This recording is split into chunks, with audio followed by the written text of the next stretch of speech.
Welcome to the Industry Angel Podcast. We hear from the best business minds across the globe, entrepreneurs, social influencers, marketing mavens, and sales rock stars. We've got them all. Here comes your weekly dose of inspiration with your host, Ian Farah. Good morning and welcome to our 2021 International Men's Day celebration. Great to have you with us. So we've got three awesome young men for you this morning, and we're going to talk about the theme of International Men's Day this year, which is better relations between men and women. And I want to kind of delve into that. And the three men we've selected today will certainly offer a lot of great wisdom around that area. So as I say, if you drop me a comment, I can flash it on the screen for you, give yourself a shout out. Let me know if you can hear me okay. Had a few technical problems as per usual, because we normally set this up with like 30 seconds to go. Seat of our pants style.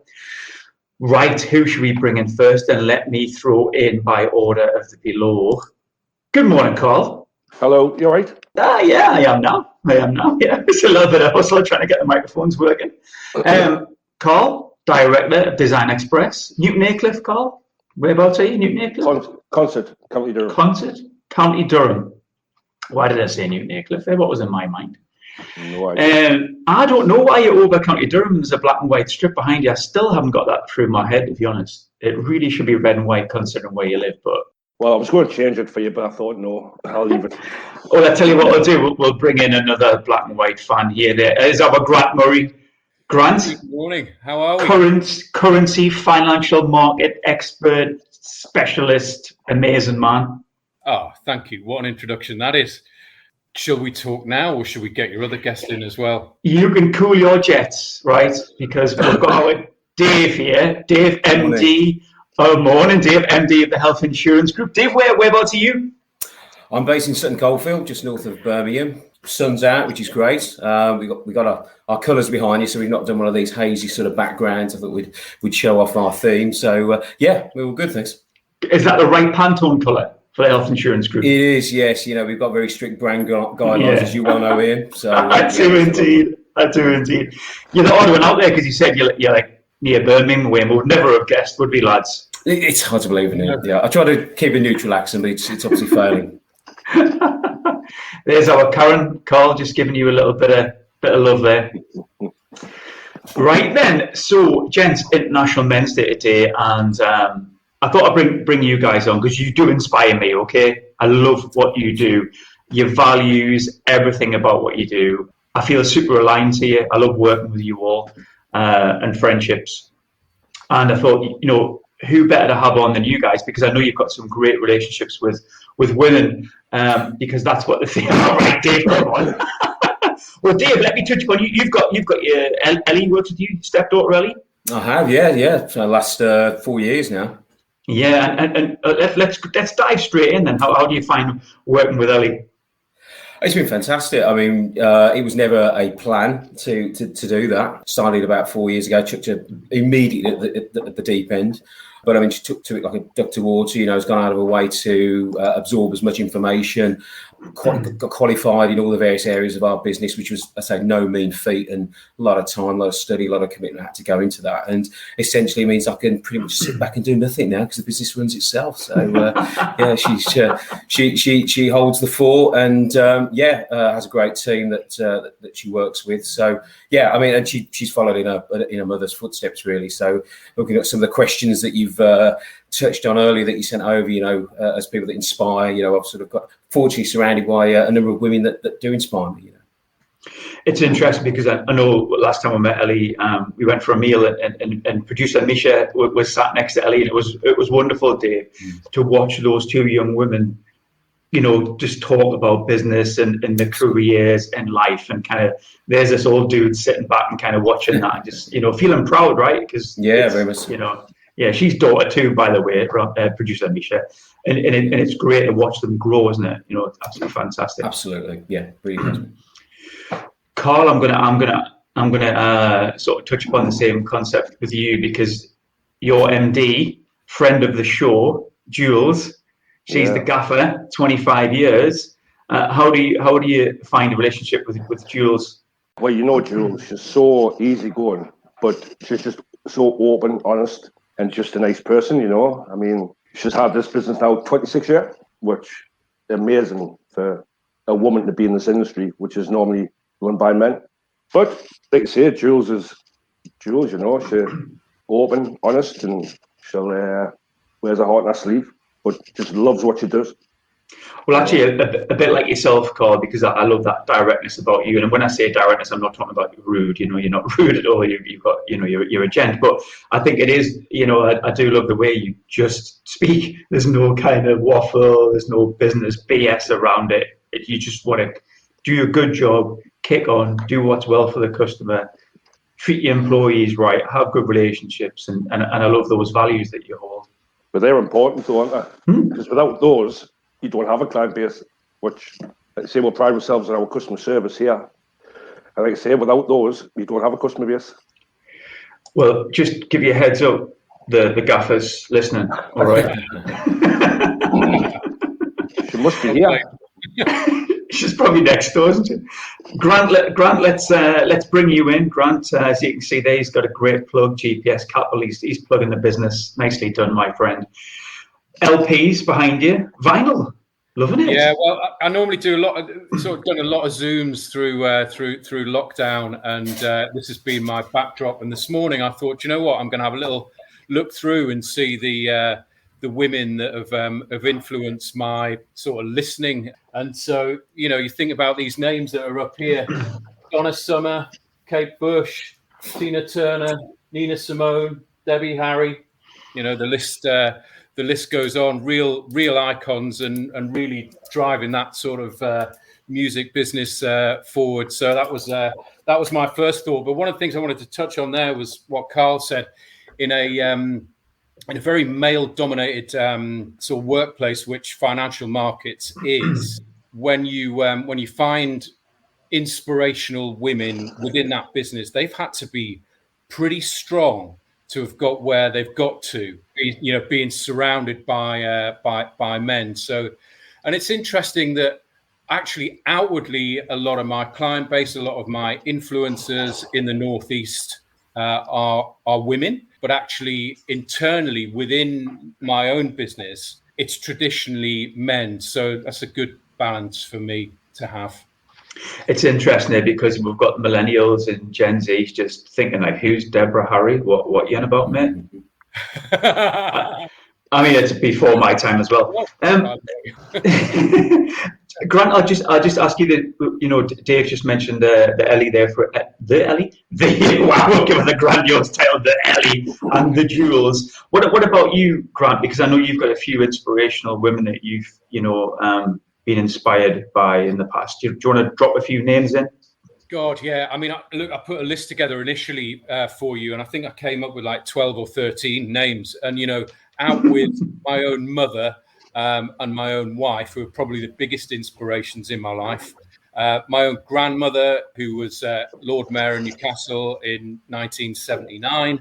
So I was sort of 6-7 years old when she was having that influence on me and seeing what she was doing. And she was very stoical woman. You know, she wouldn't accept the gold medal at the end of her tenure because she wanted to give the money back to Newcastle. So, you know, that was a starting point. When I worked down in Sydney, I got taken on by a really fantastic lady called Ella Hamilton, who brought me into the National Australia Bank and really pushed forward everything that I had and got me promotions and remains a friend to me today. So, you know, within business, that was kind of where I would start. In Newcastle, probably the biggest influence on me is a lass called Jen Hartley, who runs Invest Newcastle and also is head of economics for the city council as well. You know, gone to Barcelona with her, organising events in France, in MIPIM, and you know, she's very inclusive. And actually, the city council, if you have a look at who's in senior positions within the organisation, there's an awful lot of women, huge amount of diversity there, which kind of, you know, stands proud of a lot of the other things that are going on around the place. And then the last one I'll mention is internally in my business, actually based over in Salt Lake City. There's another Australian lass called Lisa Wilson, who looks after all of my payroll, all of my pension stuff, all of the stuff, that nitty gritty stuff that actually really makes a difference on a day to day. She does everything, never moans, gets everything done. I mean, I had an instance with her where I needed something sorted. She was up at 5 o'clock in the morning to get it done for me. These are the types of women in the business that actually allow you to get on and do your regular day-to-day role. And those people cannot be, you just can't operate without them. And actually, they are hugely inspirational. I could talk about this forever. So I'll give. I know you could. You said 12 or 13. I was like, no, mate, you're not having 12 or 13. Something you touched upon there was diversity. And I'm really mindful that we've got 4 middle-aged white dudes on this call, right? I honestly, and that's just my network. And I do try really hard to try to make the podcast very inclusive. And I spend a lot of time. Actually, I've had a few messages celebrating that. I've had a few people say, actually, one lady worked out the men to women ratio that I had on the show and said, 48% of the people you've had on have been women. And I was like, wow. She went, the biggest show right now in the business space has got 2% of women. The rest are guys, and that really struck home with me. So I was just saying to Mish yesterday, wow, I've got these 4 white dudes on, do you know what I mean? And we're all privileged men and this sort of stuff. And I am mindful of it. So Dave, can I throw this to you? The space that you work in, I guess, diversity, equality, and that, you see a lot of that. How important is it to celebrate that? Yeah, it's very important. I mean, for the business, I'm involved in it 27 years now, and I've seen the evolution of how it's changed, from being really male dominated through to, particularly individuals that have sort of grown up within the industry who have, started off as administrators within insurance companies or for other brokerages, because we're quite a cottage industry. Everybody seems to stay within our field and very rarely go out to other industries. And I've seen particularly some women go from as I say, an administrator to I can name several that are actually holding directorships, even MDs of certain other brokerages. So it's been fascinating to watch that evolution and see the acceptance. And as I say, an inspiration to witness people that I can turn to and ask questions, because as I say, in our own business we've tried to embrace diversity. It's actually happened naturally for us because our own team is probably at a 50-50 ratio. And as I say, the ladies that I'm privileged to work with, some of them we've had for 16, 17 years now, and they're integral to the business, and they've really shown us the way how to treat the customer, because I think it was Carl that touched on customer service. Yeah, for us, the revenue, the money, it's irrelevant. We've got customers back from 92, 93 as a result of what we do for the customer. It always comes first. And I say it's really been the females of the business that have allowed us to shape that and create the framework to allow us to, deliver a pretty good service. That's something you just made me think about there was friendships there, because I guess there's lots of friendships within the organization. Mm-hmm. I say to my team, I spend more time with them than I do my kids, my partner. You know how it is. We're together most of the day. So Carl, I'm going to ask you this one. How important is it for you to have friendships? Inside, it's great because, like I say, we're all mates before work colleagues. We socialise together. I've got a young lad here who comes for pinters on a Friday.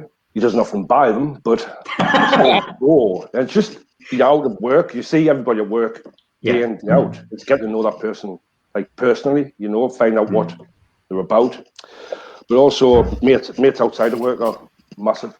You need people because, you go out, you switch off. Your day-to-day is hectic.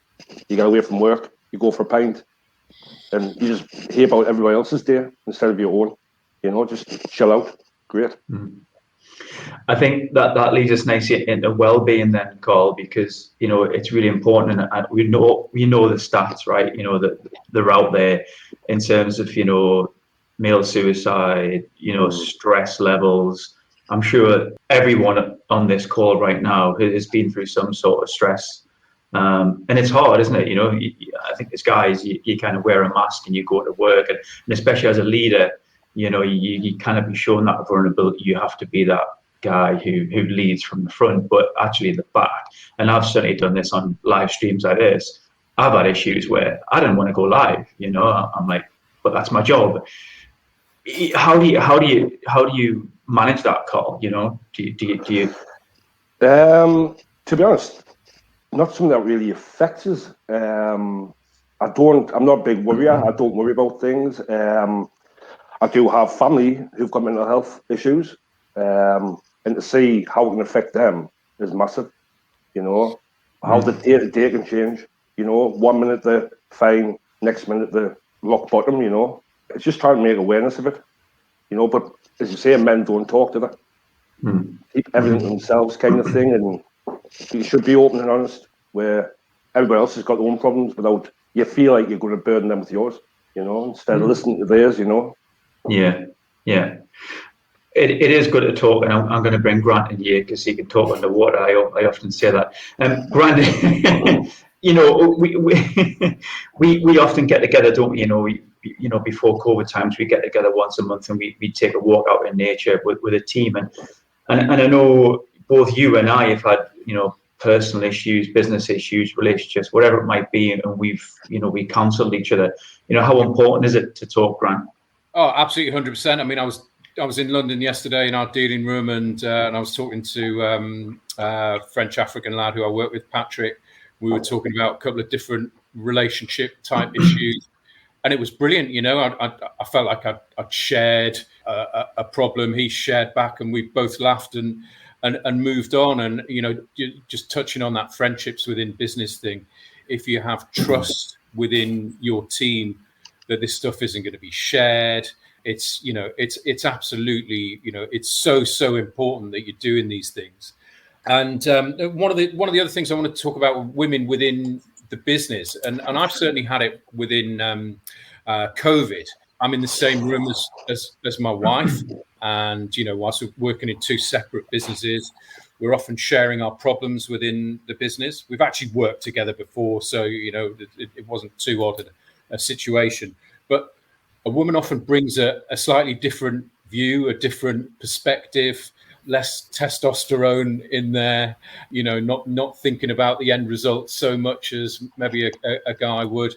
Just a little bit more level-headed, and actually has helped me all the way through this COVID period to make some decisions that I wouldn't necessarily have made without their input. So I'm sure you find that having Misha around as well, mate.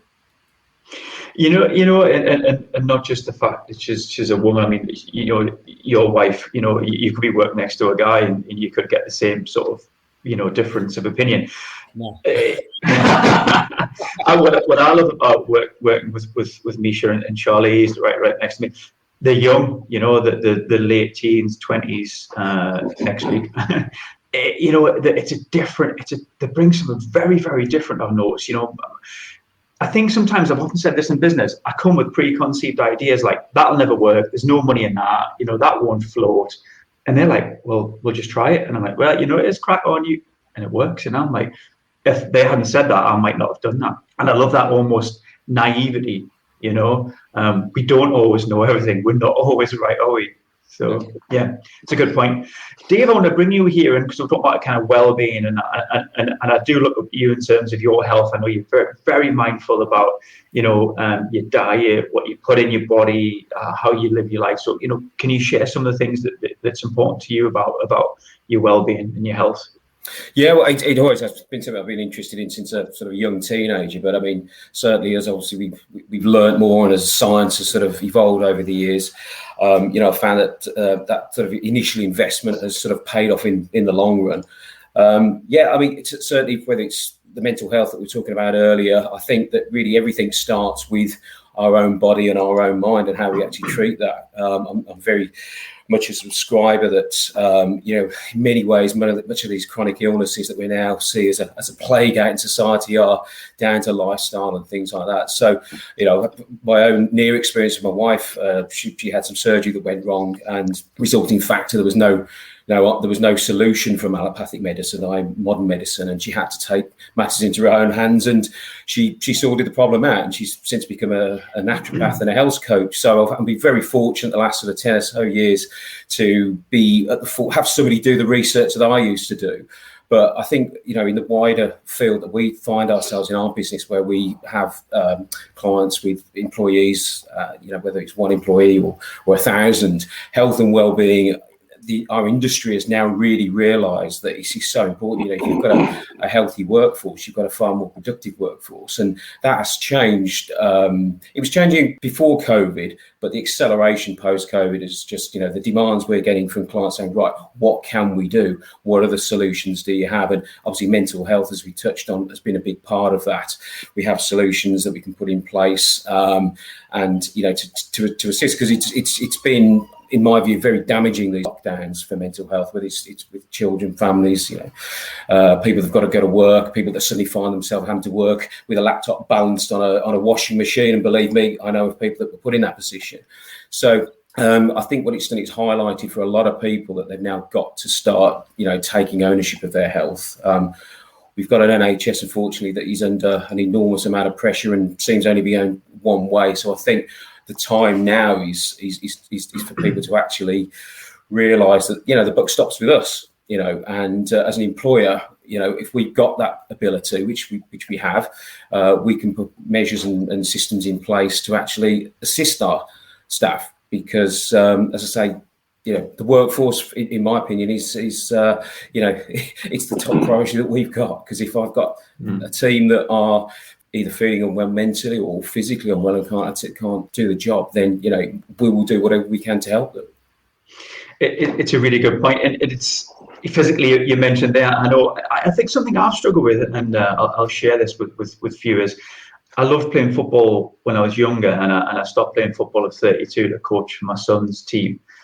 And I really saw a difference in my mindset of not being on a pitch with a bunch of guys, working towards a victory. And I used to play up front, so I tried to score goals, and I'm not the shortest of guys, so I'd try to score in my head, and defenders would be kicking me up a height, and we'd go to the pub afterwards and we'd deconstruct the game, and I just loved that. And then I left it, and then I'd hear the guys playing football still and hearing about the camaraderie and everything.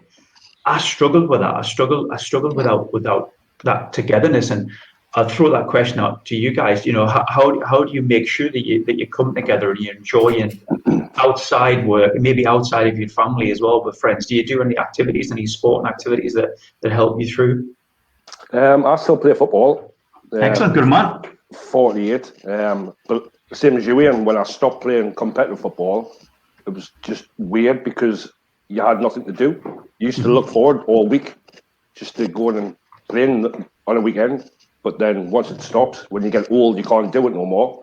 But let's say I'm still clinging on now. Play 45 minutes every Sunday. I'm great for the first 10 minutes. Hope the next 35. But yeah, just you need to focus on something out of work. And football for me has always been my hobby. Yeah. I guess as you get older, you change. You have different hobbies. I mean, now, I was boxing last night. I run, I weight train, I do everything. Dave, I know you're active as well. You just have to change it up as your body changes. And then, Dave, I'll jump on you one. You go to the gym, kids squatting, heavy deadlifts and stuff like that. Have you had to change the way you train now? We're just getting a little bit older. Yeah, I have. I mean, I changed diet again. For me, diet is a massive part of what we put in our mouths. The quality of the water that we drink is so integral. Again, the mind as well. I mean, I've experimented with meditation. I think it does work sometimes, fitting it in. It's certainly not overrated. They've been doing it for thousands of years. Around the world. It is a very, very powerful tool to use. For me, the isolation of working at perhaps in the gym or going for a run as you do, or getting on the push bike or whatever, that in itself is a switch off from work. I mean, I drive motorbikes as well, so you can't really think about anything when you're on the road. People don't understand the mind is a tool, and it doesn't need to be in action all the time. It needs to spin down every now and again, and you need to just do things that don't involve thought, because it is tiny, it's draining to have that process constantly going. So I do find that for anybody, whether it's just going for a nice walk in a forest, and leaving the phone behind. And I found that as well, you know, things like this thing, you know, it really is the bane of our lives. You know, yes, they're very useful, but, you know, we have to unplug from them. I mean, we don't have ours anywhere near us at night. You know, they're in the other room. You know, we don't interact with them. And as I say, as much as these apps I find are quite useful for tracking fitness and things like that, I'm really not a big fan, even though our industry is going that way, because it just makes us so reliant on them. So I think we have the power, we have the tools to actually, you know, live our best life. But again, you know, going back to what I was saying earlier, we've got to show people, you know, and we've got to, you know, it's if you say just go and do this or go and eat healthy, you know, very much where we try and play more of a part is to actually assist people where to start and get them on that sort of that path. I love that. When you're trying to inspire people, I come to the office and I daily say to Misha, have you been to the gym, or, you know, are you struggling to walk up the stairs, and wind her up. But, it's good to try and inspire your teams more, because, you know, you worry about them. You want their health to be, you know, it's funny when you're younger, isn't it? You don't really kind of see it. But I think sometimes the penny drops as you get a bit older and you think, you know, I need to really keep on top of my fitness. And Grant, I'm going to ask you this one, because you messaged me today and you said, I'm back on it, man. I'm on the track, and, you know, summer's coming. You know, build that body now, Grant, ready for the summertime. So, you know, how important is it for you to keep that kind of healthy mindset, lifestyle, fitness?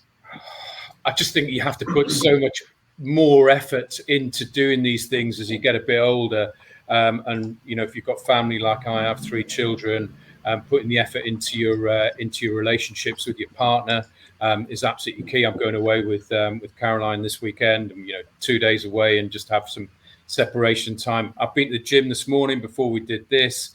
I'm back on it, like I said, every single day. And you know me, I'm not in between. I'm either on or I'm off, switching myself back on. But that comes into friendships as well. You know, you get out what you put in. And if you make that effort with people, and I do that, I use, you know, I know the phone's a bane of our life, but actually keeping in contact with my friends on WhatsApp, I'm talking to 5-10 different people every day, keeping in contact with them, such that when the time comes and I'm in whatever city or wherever I am, that I'm able to go and catch up with these people in person.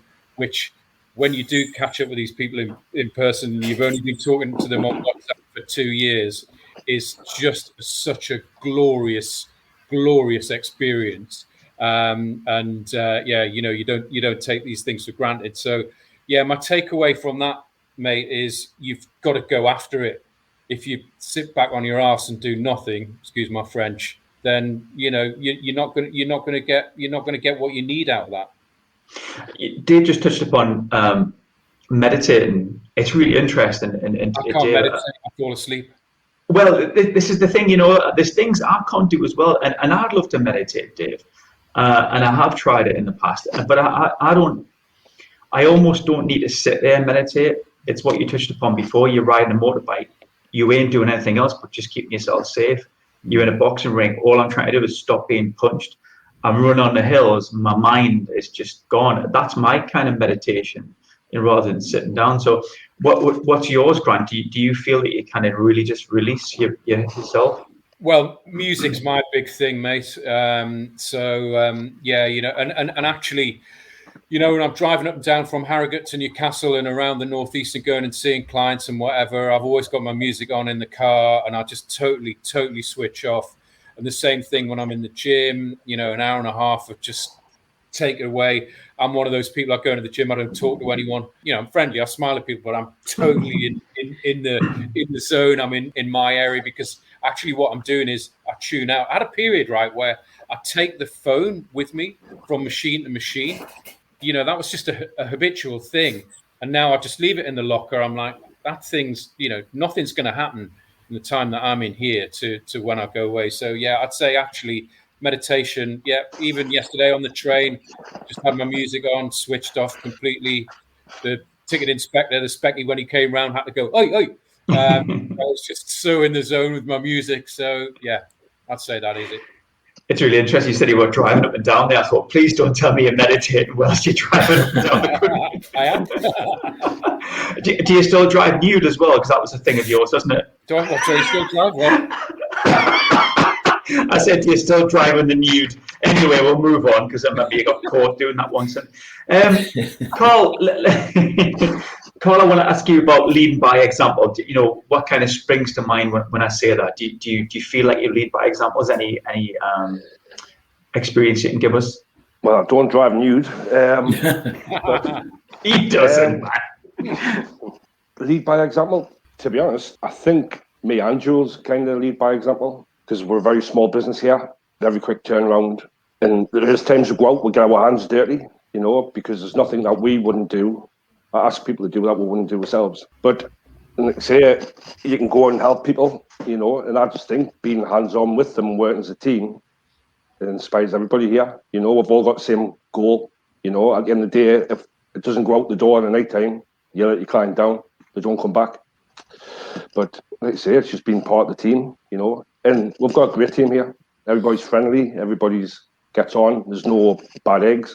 There's no hierarchy here. So we kind of just all get in and do it, you know. I'm sure the staff like that as well, you know, the kind of flat structure and that. What do you think about kind of how do you lead, Carl? You know, I think back in the day when I was really fearful of my bosses back in the day. And it didn't work very well. I didn't have that relationship. I felt like I couldn't approach them in case I'd said something wrong or made a mistake. And that's, you lose innovation in that sort of scenario. How do you find as a leader that openness? Do you feel like your team can just come to you and you're really open? Oh, yeah, like I say, the guy who runs our production, Ryan, I mean, I've known Ryan since he was a babe. And, you know, anything. I mean, they don't really come to see me, they come to see Ryan because Ryan runs it, you know. And he's such a lovely man. He's never bad-tempered, not like me. He never shouts, not like me. And he goes to them, you know, he talks to them. He kind of puts the arm around them and that. You look at the young lads we've got here now, they absolutely worship him. You know, you can see they hang on every word he says just because he's so good. Excellent. You know? Such a nice person as well. Just thinking about that, then that almost sounds like a sort of a parental feel, and Colin, and I touched upon that with my team. You know, what's it like as parents, guys? I'll throw this to you. You know, what challenges are you facing right now as parents to look after our children? Look at Grant's face there. Grant, maybe you want to pick that one up. Bloody hell, yeah. Where do I start with that? Box of frogs. You know, I've got 3 kids, and 15-year-old, a 14-year-old, and a 10-year-old girl. I've got the girl last, and they're all so different. And I think, you know, you'll have done your own day's work, and you think you're on top of things, and then you come through the door, and these 3 little angels have, you know, one of them have done something fantastic, one of them will have done something that's a nightmare, and then the other one needs some sort of support. And look, we don't get it right all the time. You know, a bit of screaming and yelling. What was going through my head was a bit of screaming and yelling that went on late last night in the house. You know, literally it was one of them where all the doors in the house opened and everyone stuck their head out the door. What's going on? What's kicking off here? You know, because one of them hadn't done something or whatever. So. Yeah, you know, I almost call it being, but you know, you're boss of the company. Not only you boss of what you do on a day-to-day basis in work and your own client set and the team that you're operating within, but actually when you come home, you're CEO of your own little company when you come back home. So yeah, it's a challenge. Parenting's the biggest challenge of the lot, mate, as you well know. Caroline's the CEO, by the way. Grant, you're the CFO. Okay. Dave, do you want to pick it up in terms of challenges? How do you find it? Well, I mean, we haven't got young children now, so I don't quite have the challenges that Grant does, or the excitement, let's say, when he gets home of an evening. So we just got 3 small Dachshunds to deal with, so they're challenging in themselves. But yeah, I mean, it obviously was to bring. I brought up Ellie since she was 3.5, I think it was. So yeah, been through the exact same experiences. And I don't know whether it doesn't really matter whether there's 1 or perhaps 3. There's still that. You know, that chaos and door slamming and, you know, all the usual sort of stuff that comes with having a young child. So, yeah, I can imagine now it must be a bit of a challenge, particularly with some of the pressures that we're seeing socially now for children. I mean, I remember I'm sure all sort of similar sort of age, but it was, you know, you had to have the right trainers at school. And obviously if you didn't, then, you know, the grief that came with that, or the stigma that, you know, you got a pair of Golas rather than Nikes, whatever it might be. Now, I mean, I just can't even put myself in that world where you've got to have the right phone, the right clothes, the right, you know, the whole thing. It just, yeah, I don't think I want to be a young a teenager or young child in this day and age. It's interesting because, you know, as fathers, sometimes our families are a huge part of our lives and work, you know, and there's Simon there, our Simon, you know, Simon often talks about his two beautiful daughters. He worships them, right? I love that about Simon. I love that he brings it into his speeches, his work. He tells stories. I'm the same with my two. And Dave, you know, working with Ellie now must be awesome. My Jess, she's 13. I've got no idea what Jess is going to do. Just no idea. She's such, she's so rogue. Like, I just don't know where she's going to go from one day to the next. She's so independent, and I wish I had her steel. I would love to bring her into the business. I would love that. But she walked her own path. But all I can do is inspire and nurture and not rule with an iron fist, because I just think of Jess as a young human, a small adult. You know, I'm not right all the time and wrong. And, you know, Grant, you just said there, you're the boss. I actually don't see myself as the boss. I don't see myself as a friend of Jess. I'm a parent first. But I never want to say, right, you do this, you do that. She's got her own mindset. So it's something that I sort of remind myself day to day that, you know, I'm not always right. Yeah, I didn't mean that in that term. Actually, I'm the boss, and, you know, you must listen to what I'm saying. It's like company Murray. You know, you're trying to balance all of the different things that are going on. And one thing I would say about this sort of COVID lockdown is that, and I'm sure this happened in a lot of households, is the kids probably didn't really know a lot of the time what we did when we went out the house. You know, you're just dad or mum, and you go out and you're doing whatever you do, and you come back in and you're the parent in the house. But actually, what COVID's done is it's brought the workplace into the house, and there's no escaping the fact that they'll be hearing the conversations that you're having, the phone calls that you're having. Actually, I get from my kids, they're like, so what is it that you actually do? Because you don't actually look like you're doing anything. And your gaffer's watching this, right?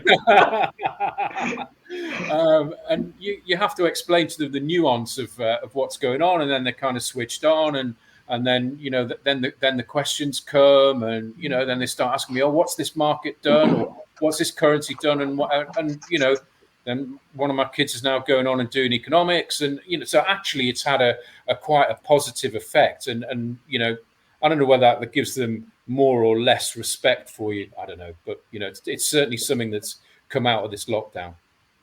I think what it can do is, you know, back in the day, my grandfather was a miner. Okay, my father was a shipbuilder in the shipyards.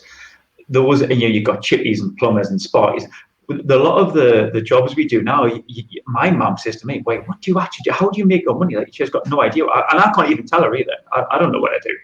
Because we've got so many different job roles and diversity now, and things have changed. So, Carl, I'm going to ask you about this one, about children and how you nurture and how you give the best advice and that sort of stuff. Have you got any examples of that?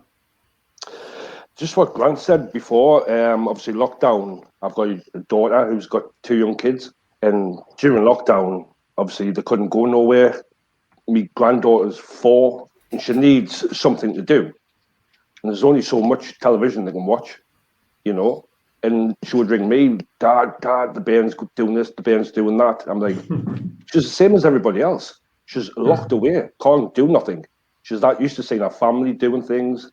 They're always asking questions, aren't they? You know, what do I do? What do I do? What do I do? And it's kind of, just do it, you know. Don't ask permission, just do what you feel like doing. Yeah. And if it works, you know. But you never criticise the kids, never, you know.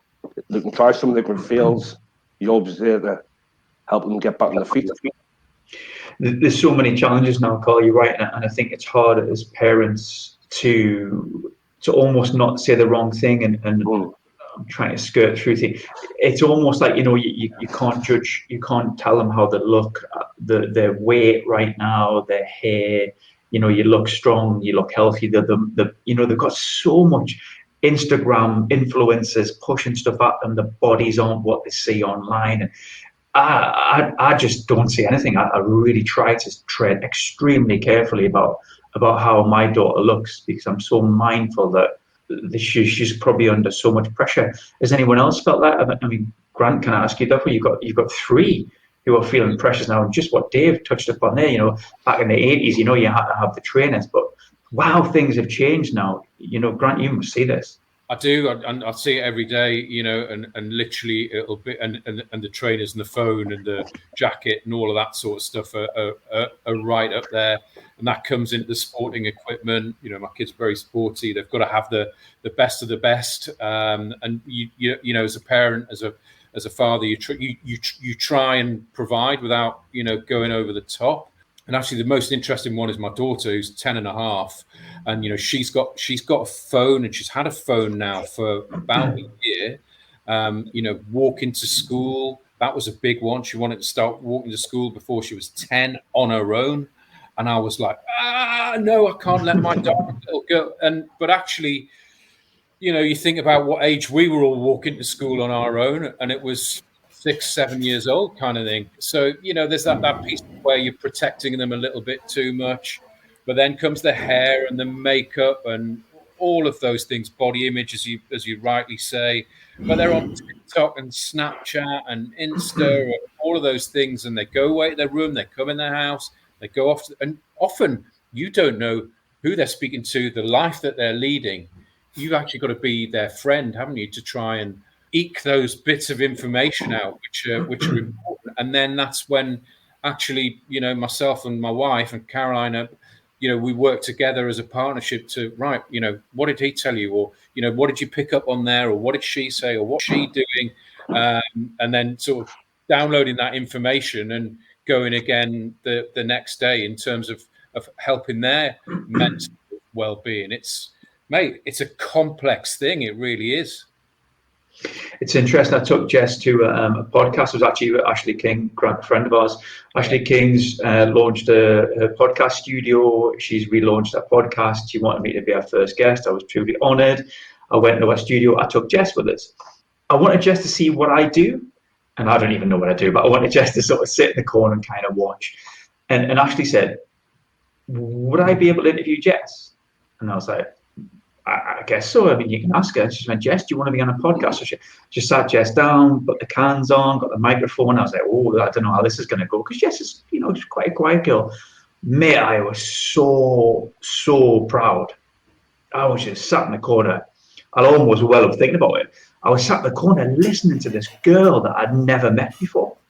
It was another person, because Ashley was asking her questions about her life and, what's it like being at school, what are some of the challenges, what about social media and some of the pressures it puts on us all. And Jess was like, I don't feel that pressured, I'm my own person, I feel quite independent and no one can tell me how to live my life. And I was sitting there going, wow, who is this strong girl? Because Dad is the wrestling, playful type, we'll jump and we'll explore and we'll adventure and stuff. But actually, there's a young lady there that I hadn't met before. And I was like, wow, this is incredible. I was so proud. I don't know why I'm throwing that out there. But well, you're getting to see a face of her that you don't necessarily see. I think probably we stress more about these things as parents because we don't fully understand what's going on. And maybe actually what's going on is not what we perceive it to be. I don't know. It's a modern world, modern parenting. No one wrote the book for this, did they? It's a strange situation. Isn't it interesting? We're talking like this, but we're all kind of guys, doing really well at work, successful people, whatever success is. But I feel that you guys are successful. I look up to you. I love what you do. I mean, we've got so much going on outside, though. Lots of influences, jobs to do, and everything. But quite often we don't really share that in a workplace. Why do you think that is? Does someone want to pick it up? It seems to be sometimes work only. I'm conscious of time, but I mean, I still think that there's a taboo there about sharing your personal life, and almost like, is this other person really interested as well? And I think you have to develop that habit of being able to listen to what other people have got to say as well. He says as he talks over everybody. You know what I mean, though. Yeah. Dave, I'll bring it in a second. But Carl, you touched upon that as well. You said something like, I don't want to burden anybody. I'll listen, but I don't feel like people want to hear what I'm all about. So do you not share much personally about yourself at work? Not really. I think my family and friends are sick of hearing about work, because there's times we do produce things here. I mean, we went through a stage where we've done quite a bit for the X Factor. And every time the X Factor come to tell you, I was just like, there, we've done that. I go out shopping with the daughter, and if I go into a shop that we've done work for, like the British Home Stores or some Heart Foundation, look, that's how that came from us. I go anywhere, see something, like, Dad, stop touching things, man, leave it, And it's just, they're like, oh God. But they say every time something comes on the telly, I know, that's from you. So I kind of stopped talking about it now. I think I bore them, to be honest.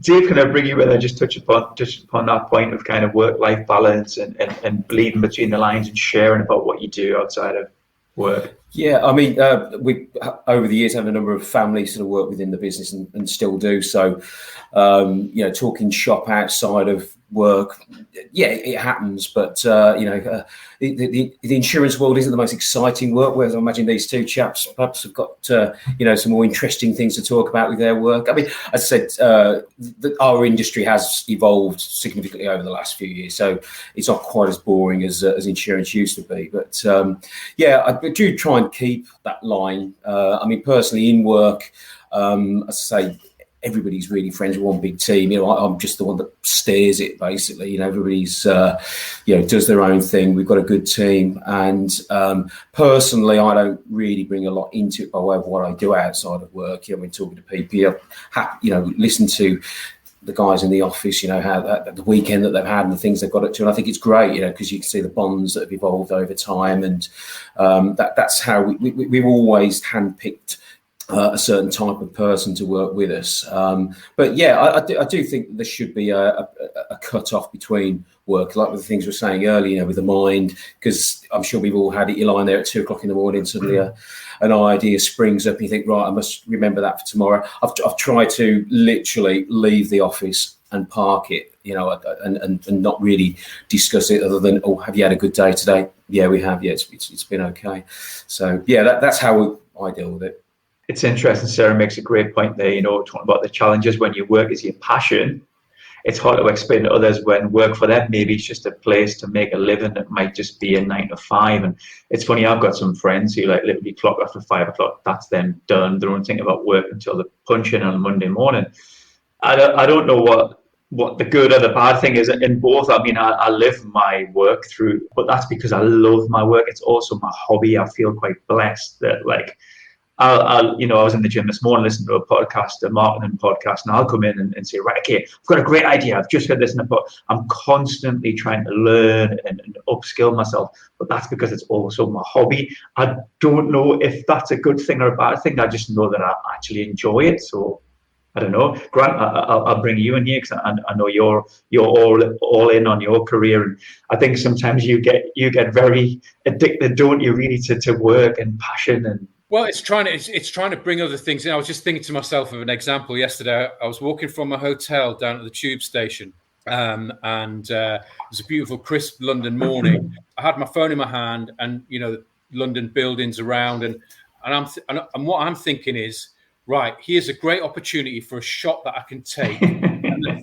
theme that I can use for my next LinkedIn post, the landscape, and this typical kind of Londoner come up behind me and said, "You're all over the pavement." And I looked at him and I said, "Oh, I'm sorry, maybe I'm not quite on the London vibe here. And I explained to him, I stopped him as well. I slowed him down anyway. And I said, do you know what I'm doing? I said, I'm looking all around at all the different things. And I'm taking pictures because I'm then going to put them on my blog. So apologies if I was weaving around the pavement, but I hope that explains to you why. And I'm thinking about work whilst I'm actually walking down the street, but also I'm kind of blurring the guidelines between actually what's going on in real life as well. So mixing those things up for me is very important. You just live your life, don't you? And that, I don't know if I'm jealous of people who do that 9 to 5 thing. I don't know. It's like, is that good?